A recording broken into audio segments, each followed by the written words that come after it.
welcome. This is Roxy Rosser again, and we're on Embracing What's Possible today. So glad you're tuning in.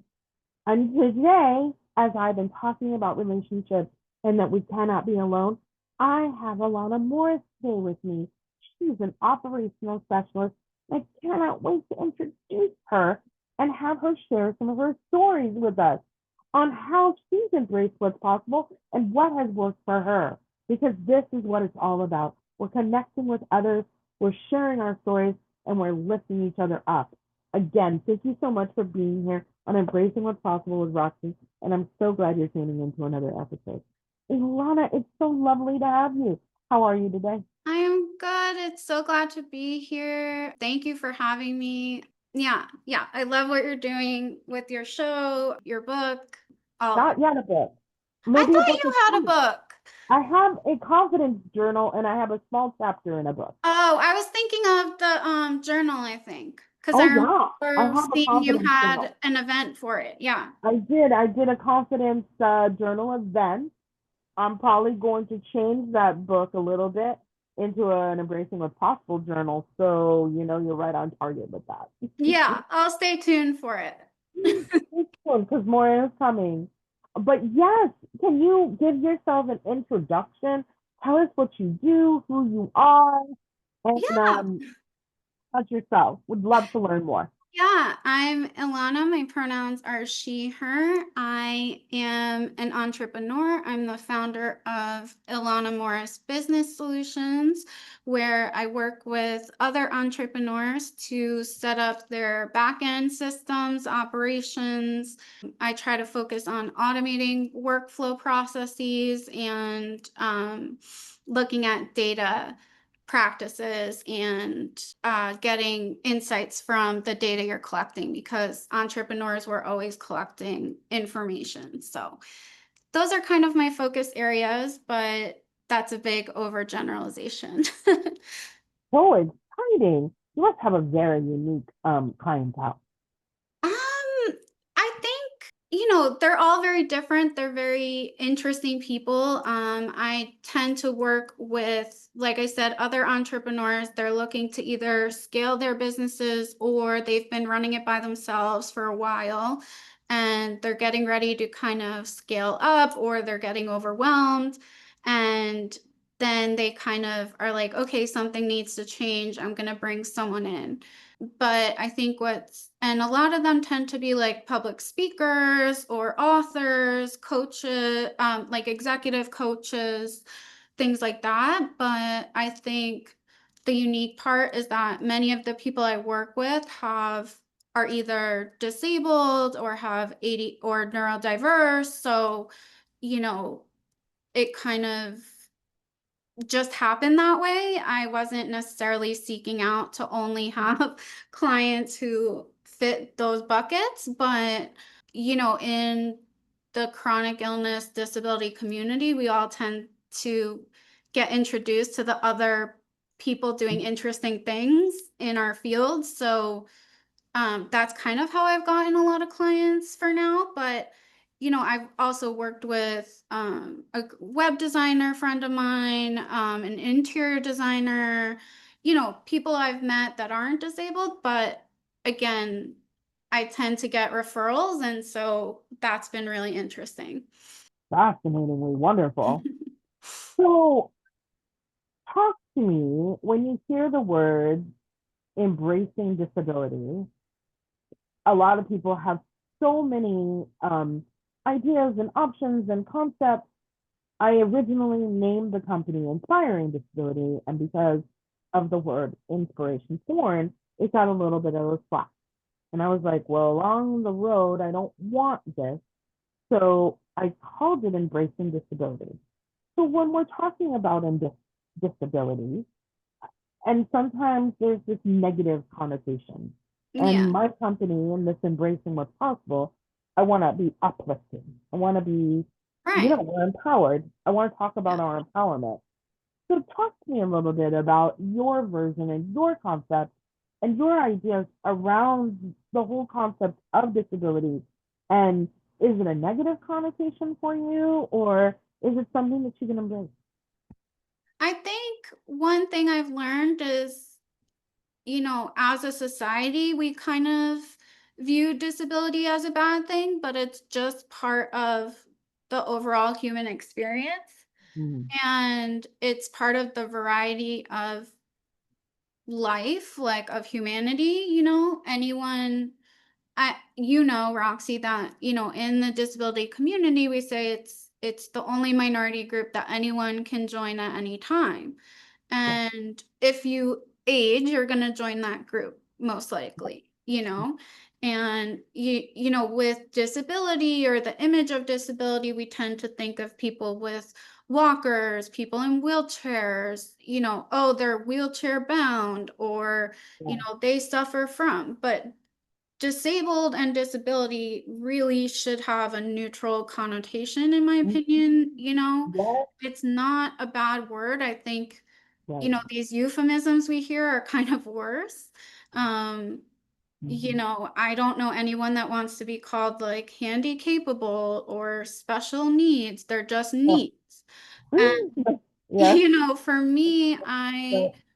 I tend toward the chronic illness label over Yeah. the disabled label. But I think people get confused about that too. Mhm. I have a connective tissue disorder, so Yeah. that impacts all it's related to collagen, and connective tissue is kind of the glue that holds your body together. So I've now developed this chronic hand injury, for example. Mhm. Joints are very loose. And so that has become something I have to accommodate, or that my friends help me accommodate. Um, I've developed other types of injuries like ergonomic injuries. For a long time, I was just going to acupuncture to get everything treated because no one really knew what was wrong with me. And I kind of had given up for a while on figuring it out. Right. Acupuncture helped with my pain management. And then during COVID and lockdown, I wasn't able to get that treatment, and it kind of snowballed a bit. So, that's kind of a long-winded way of saying a lot of things, Oh, but perfect. yeah. And it's true. Well, and in my world, connective tissue is known as fascia in my therapeutic massage world. Right. And a lot of clients come to me for that because nobody knows how to deal with pain management. And I do some very unique and different modalities that help with that. So, I Right. mean, I think you're right that the word disability, the word chronic illness, the word um, defects, or all of these things that we have to say around the disability terminology, it can be very confusing. And it's Yeah. sad because it's not like people with disabilities haven't been around for years, right? Like there were people with canes years ago. We even had a president who was disabled a long time ago. Um, I think it was Franklin Roosevelt, Right. I think he was in a wheelchair.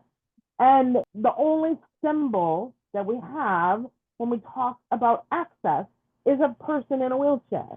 And that it doesn't always mean that if somebody is, maybe somebody has limited mobility and they park in that accessible space because they need access to the door or because they can't walk really far and they still have the placard, doesn't mean that somebody is doing something inappropriate. Right. We have, and that's one of the reasons why I wanted this media company to exist and the magazine to exist, because I wanted that education piece, because there's just Yeah. not enough information out there, that we have to understand this great big weird and sometimes ugly world of these words, disability. All of this language that's around these things that many of us have in our lives. Autoimmune. What does these things mean? But if we don't get people to tell us about it, we can't get educated. And Yeah. so I'm loving having a visual like this TV show so we can actually have more language and more ideas and talk about the things that people don't understand all the time. Right. Right. And, I have friends now who are blind, but they don't, Mm, we talk about the media representation of blindness, it's, Right. people wearing dark sunglasses or people Right. who aren't conventionally attractive or, Mm, that blindness or these other disabilities have to look a certain way. right. But, Right. and so then when they're being perceived by others in public, those people are confused, right? Well, exactly, because I'll tell people I'm disabled and I have multiple disabilities, but they see me and they're like, disability? What? We don't understand. And why is she always talking about disability? Well, I had a leg burst defect. When I was born, they did surgery on it when I was 11, made my leg worse, made my Mm-hmm. hips worse, my pelvis, my tailbone is where the scoliosis was, a rare version of scoliosis, but that's where it was. So it affects my pelvis and my hips. I have chronic pain every day. Some days are much better than others, but I have the chronic pain. But they don't know. And the only thing that was visible when I was a child was when I had to wear the heel. But I've had autoimmune disorders. I've had endometriosis. I had adenomyosis. When you have an autoimmune, nobody knows how debilitating these things are.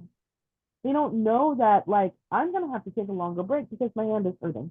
Can we have this chat that we were having before we started that I was super excited about? Because my old Yeah. world was job development and I was an employment Yes. specialist in the disability world. And that's what I used to do for a living before I became massage and Oh, wow. I didn't know yeah, that. yeah, not a lot of people do. In the people that know me now, they don't know that past that I was an employment specialist. Yeah. So it's so exciting talking about employment and then entrepreneurship. And I am a big person in entrepreneurship. So, what is the embracing what's possible story for you? That how do you become how do you become an entrepreneur after maybe work didn't work? Like, did you Yeah. have jobs and then like you transit? What happened? What story Yeah. is possible? So I was working in education, like we were talking about. I did that for over 10 years. I loved it. I never thought I would leave. I loved working with families, with children, with, getting families access to services, um, all these kind of things. And what really kind of changed for me was my role was completely flipped upside down during COVID. I went from kind of checking on maybe 10 families or children who were absent in a day to trying to help families with tech support, logging into Google Classroom, dealing with broken laptops, trying to prioritize who got the repaired laptops, helping my colleagues with tracking these broken laptops, putting in tickets for them, all this kind of stuff. And as I would make these attendance calls now, the list was much longer because people were running late or the kid, was eating breakfast still or, normal things that they're doing in the household, but maybe with grandma who isn't as tech savvy, or they're telling me family members, so and so, grandma's in the hospital with COVID because I was living in New York at the time. And, cities were quite impacted. And so around that same time, I started developing the chronic hand injury. I developed a knee injury as well.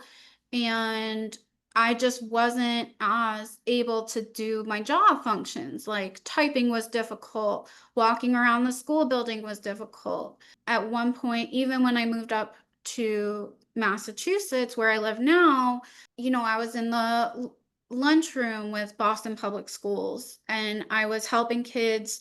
They were short on lunch staff. So I was sent down and I'm trying to help kids with like juice boxes and I'm struggling because I physically cannot do it. My fine motor skills were affected by this thumb injury. And so, I've done all the treatments. There's not much I can do. And at that time, I started learning that, people were these things called virtual assistants. And I was like, okay, I can do that. Like I have the admin skills. I've been doing them for a really long time. Oh, And I have this operations background. Like those are things that are marketable. I'll just do the virtual assistant thing on the side. I'll try to get some clients. I didn't have a plan for any of that, by the way. And I thought breaking into the corporate sector would be easy because I had all this operation experience. But I had no interview training really on how to translate the experiences I did have and the experiences I had were very powerful, like speaking with parents about their child's education, their safety, making sure paperwork is documented, all these kind of things, but I had no interview training on how to translate that into the corporate space. And, mm, I got quickly found that working at home was great for me because I could accommodate myself. I have, a riser up here where my laptop is, what I'm speaking to yes, you from. I have a mouse on my left-hand side that is actually a vertical mouse because it's easier for my hands. yes. I have a keyboard setup that's good for me. I have this great little wrist rest. I have a second screen over here, and that enables me to do my work much more efficiently and better. And I don't have to worry about commuting. I don't have to worry about walking around a school building. And, once I got my first client, she is also disabled and Oh, she's a content creator. She is a public speaker on disability and inclusivity in the workplace. And she referred me to another friend who referred me to another friend. And, suddenly the corporate interviews didn't matter anymore. nice. So, So I want to go back to a couple yeah. you said. You said that you weren't sure about your interviewing skills or how to make those connections. I'm going to get back to that one. But the more Yeah, important thing that you said was about accommodations. So, right. what accommodations are for our audience is when a person has a disability in a job or school, you're going to ask for an accommodation. I'm wearing a headset right now.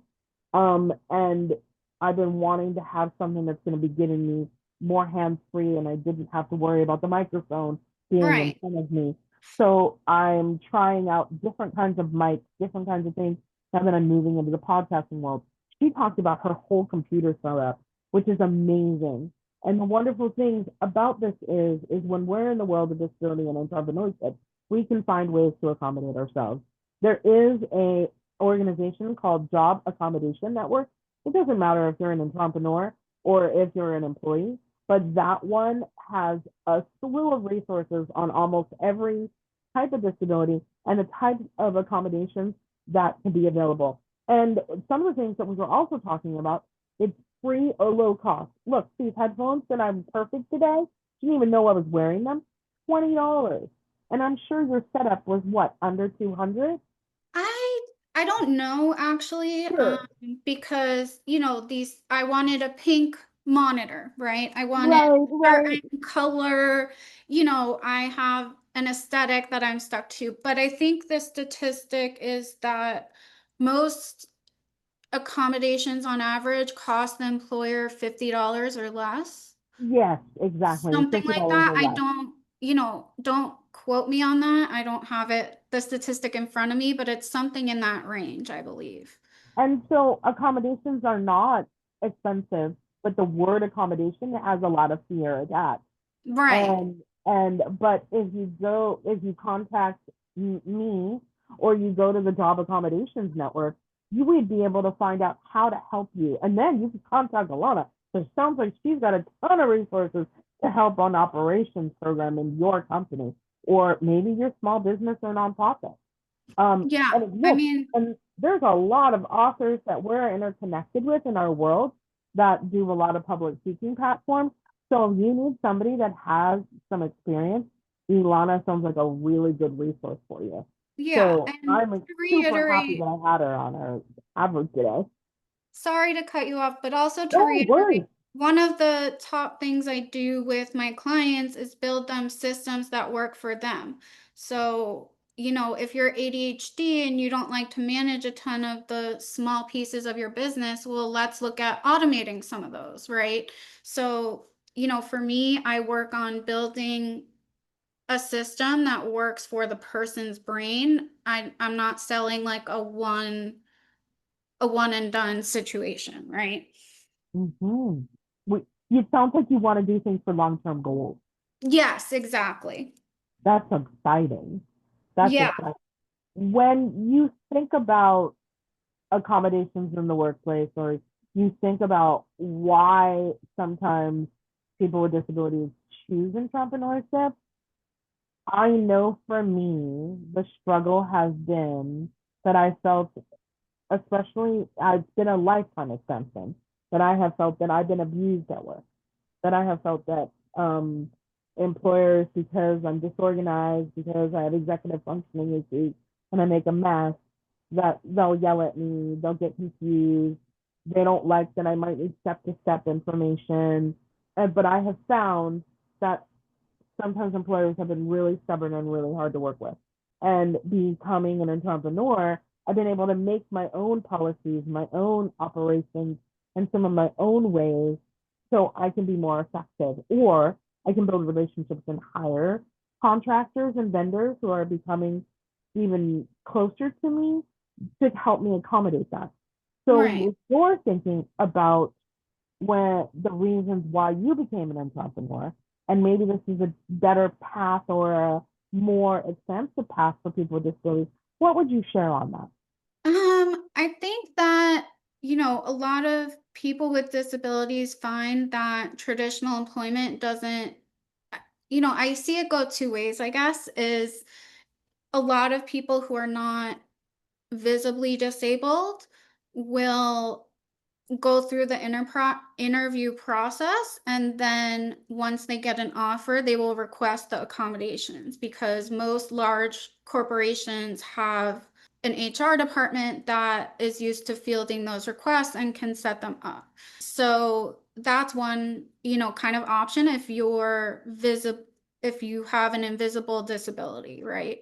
You look able-bodied, you're non-disabled. That's kind of one route I've seen people go. I've seen people, become freelancers part-time, run their own businesses, find, companies that are maybe like the top 10 for employing people with disabilities. I think here in Massachusetts, Boston Dynamics might be one of those. Hmm. I've seen it on a lot of lists. I am not an expert in this field. I just work with people who are accessibility experts. So, again, like this isn't advice or, this is just my lived experience. But I think a lot of people who are entrepreneurs and have disabilities or chronic illnesses find that when they can be their own boss, it doesn't matter when the work is getting done. It doesn't Right, matter when they're working, from where they're working, because they're their own boss, right? right, They still, like, don't get me wrong, I still have deadlines that I have to meet. And if I don't of course. meet those or communicate well with my clients, I'm going to be out of a job and I still have to go out and find clients. And it takes a lot to like run a business, as you know. Oh, yes. I think, Oh, yes. there's not this whole process of requesting extra time off to go to a doctor's appointment or begging for the latest appointment you can get from your specialist, or, you know, worrying that if I take this 2 hour break in the middle of the day to go to the doctor, then I'm going to be penalized somehow, or it's going to come back in my performance review, or these types of things, right? It Are takes a lot of reasons. discussion and anxiety off.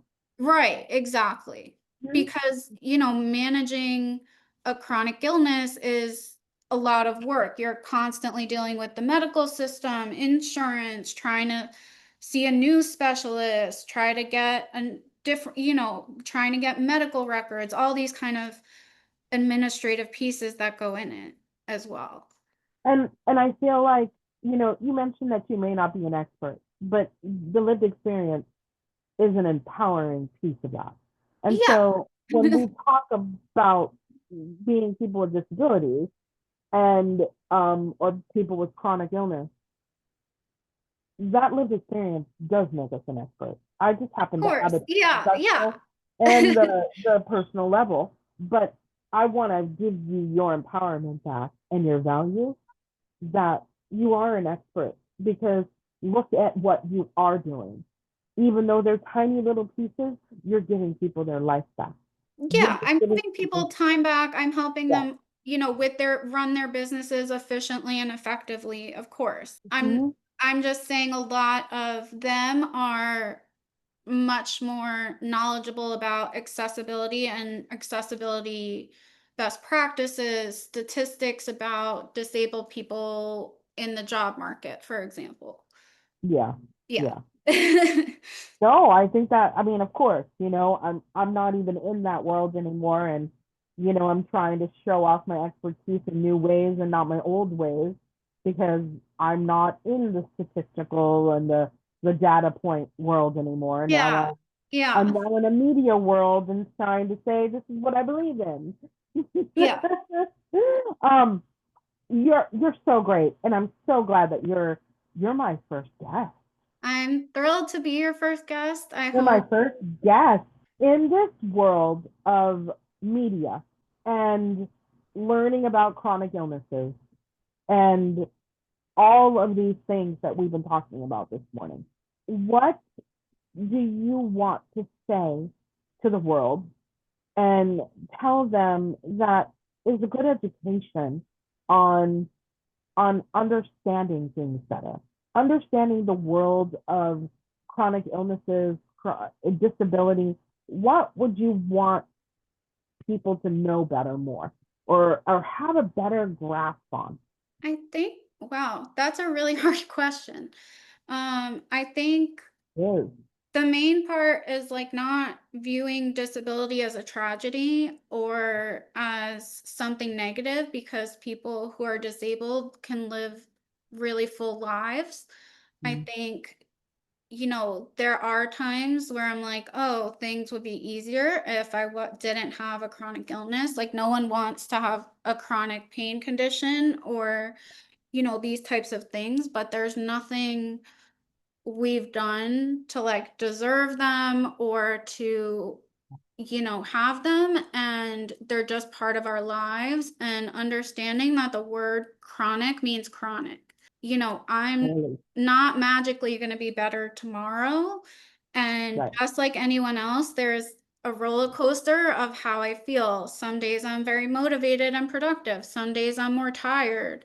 you know it, there's a lot of different aspects of disability and chronic illness, and maybe I would encourage people to follow disabled creators on social media, on different platforms, look for more realistic representation in media of disabled people. I know that's been a big push the last number of years, right? So Mm-hmm. not generalizing one person's experience to everyone's experience. How can people find you? How do people get a hold of you? Yeah. My What biggest, are these niches that you're really looking for that are those unicorns that you're trying to find your thing? There's yeah. because you're going to resolve their what's possible. Yeah. So my ideal client is someone who is looking to scale their business and they're stuck in managing the day-to-day operations of their business. And while that's important, you need to take a step back and get some help with it. We can automate your processes, we can implement some best practices. Maybe you need help with a project launch or you're launching a coaching program. I'm here for you. My website is ilanamorris.com, and the social platform I'm most active on is LinkedIn. It's just Ilana Morris, or I M is my middle initial, and then Morris.